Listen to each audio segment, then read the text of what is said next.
might look like to go beyond what anybody else has done. So the design and architecture can find a marriage where architecture is really a reflection of the awareness, environmental awareness in this case. We see that design change is going to affect everything. It's going to affect the cars that we drive. We already see Detroit starting to wake up to the fact that design and fuel efficiency become more integral, and that the design of cars, in this case, designing compacts, looking at cars that are run by solar and other energies, that's the way of the future. That's the big companies, but for smaller companies, I have this idea I want to share with you, because I think it's going to be part of the way of the future. And it harkens back to the days of FDR, when this country had an economy that was sagging and needed powerful economic stimulus. Roosevelt brought forth the New Deal and a program called the WPA, the Works Progress Administration, that created tremendous numbers of jobs for people in design, engineering, architecture, people who are structural engineers, people who were construction workers, contractors who did the jobs and built the bridges, built the water systems, sewer systems.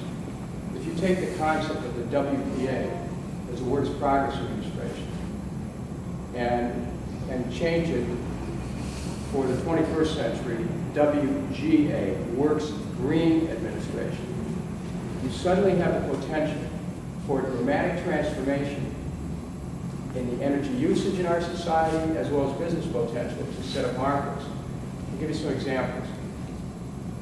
What I envision with the WGA, which legislation is actually being drafted right now, would be to incentivize the production of alternative energies in working with businesses, providing tax credits in some cases, but in some cases actual grants, depending on the economics of the users, where the government creates a program to design, engineer, manufacture, install, and maintain tens of millions of wind and solar micro-technologies.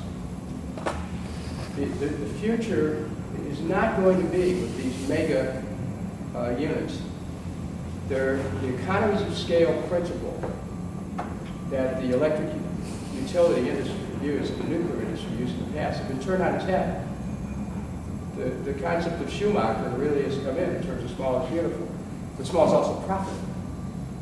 And businesses and homes will end up selling energy back to the grid that can be used for manufacturing concerns. There's going to be a decentralization of energy technologies. People will become more energy independent within their own home.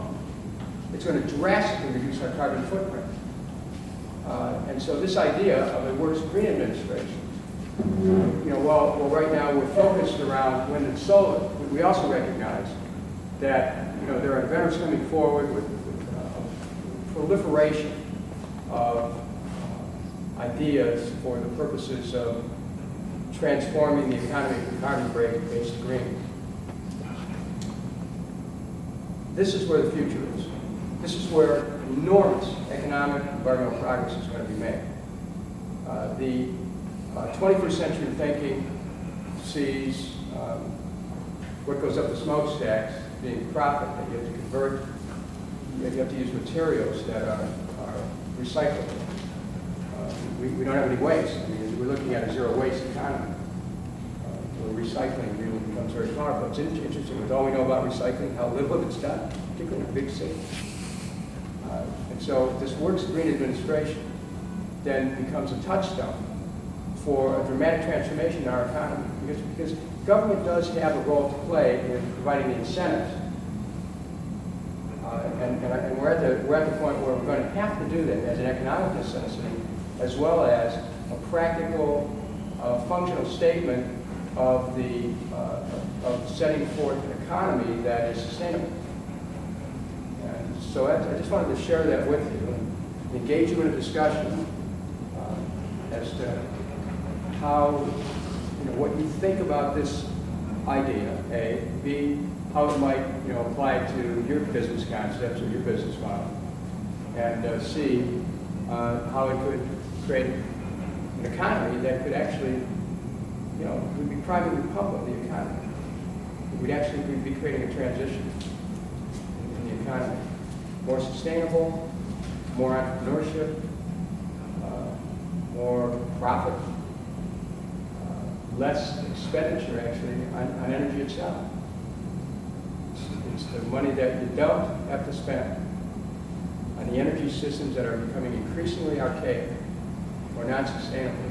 That becomes the money that people put in their pockets. Saving money.